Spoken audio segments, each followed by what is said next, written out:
I am where I am, and I continue to evolve, and I continue to raise my vibration, and all of us are doing that. 2025, 2026 through to 2032, we're all in this heart-centered energy, and there's been massive shifts lately. But in terms of where I would go if I don't come back again, then there's many choices for all of us when we finished our lifetimes on this school of planet Earth. We will always continue to evolve and develop, but we go to a place that's a higher vibration. We've got as high as we can with Earth, and then we'll go somewhere else. So it's a choice, and it will be decided by the soul in conjunction with higher level guides. And it can be, so some of the choices would be you go to a different planet that is a higher vibration, a different dimension that's a higher vibration. You continue to live, if you like, your life there, more on an energetic rather than a humanoid form. You can also become a guide for somebody down here.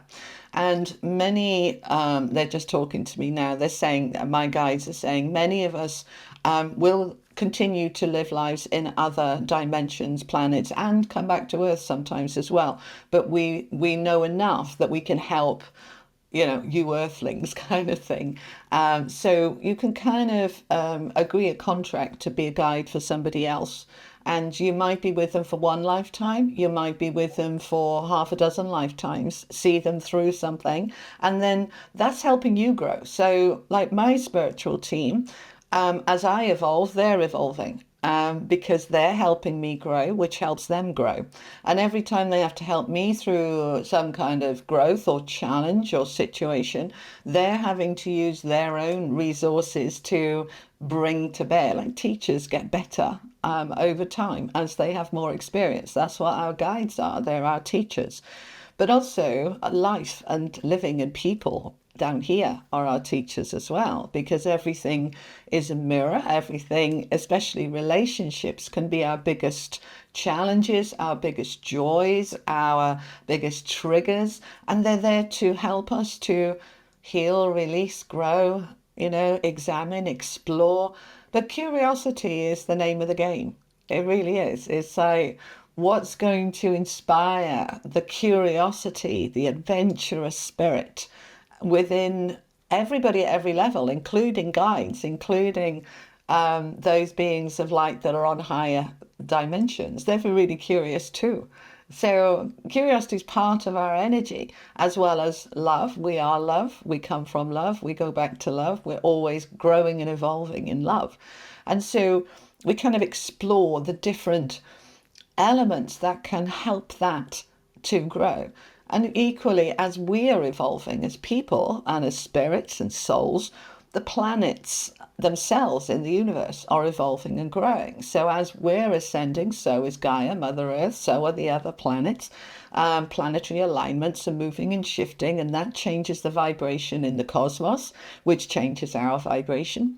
And then we have all these different dimensions, time, space dimensions, because there's only one now, and everything is coexisting within the same now, but on different time zones within different dimensions.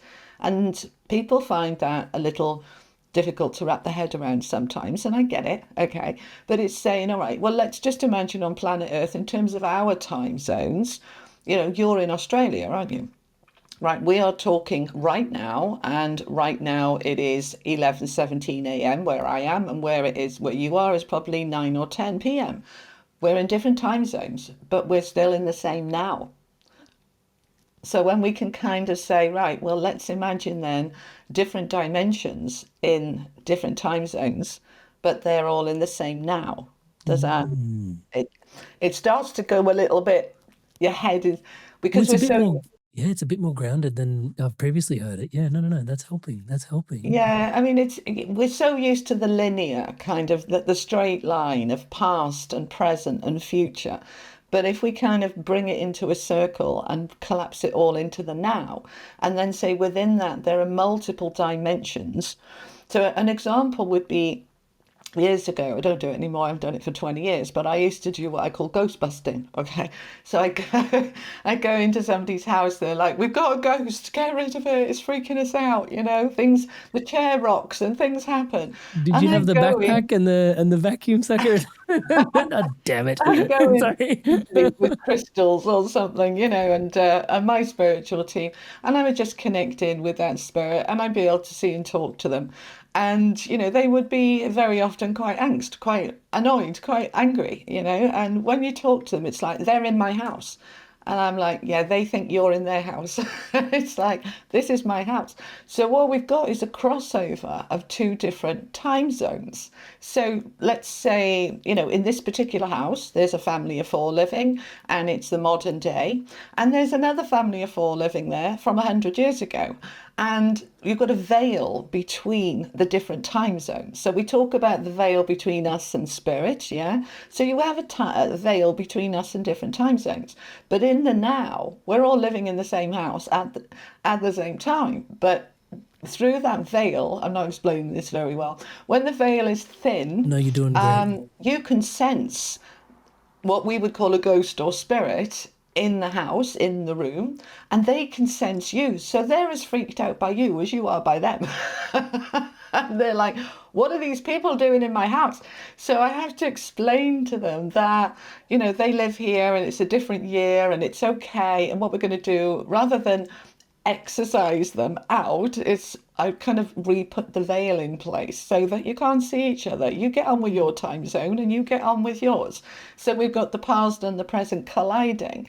But as long as those veils are in place, then we don't get that collision. It's on a different dimension, but the same space, but in a different time. Do you see what I mean?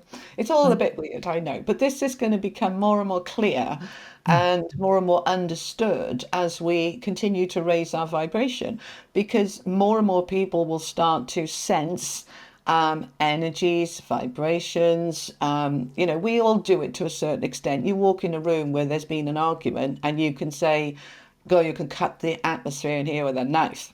And it's like, right, you're sensing an atmosphere and you wouldn't consider yourself to be psychic or intuitive, but you sensing that it doesn't feel good in here, right? So everybody can do that to a certain extent.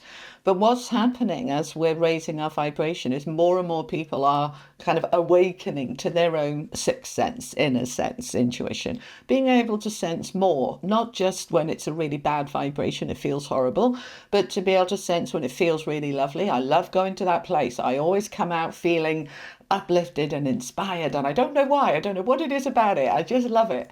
And that's lovely too. But that's going to continue going forward even more, that we start to know more about, I know when something's bothering you. Right now, we tend to have that with a close partner or a close family member. Yeah, I know when something's upset one of my kids, I can sense it. But usually that's because I know them really well and I know something's off, not necessarily because I'm psychic, but there's that inner knowing. So when we say, right, imagine that with a complete stranger, that you're in the space of a stranger and you can sense whether they're in a good space, a bad space, whether they're frightened, whether they're angry, whether you're safe and whether you need to get out of the way, or what is going on. So more of that is going to be happening.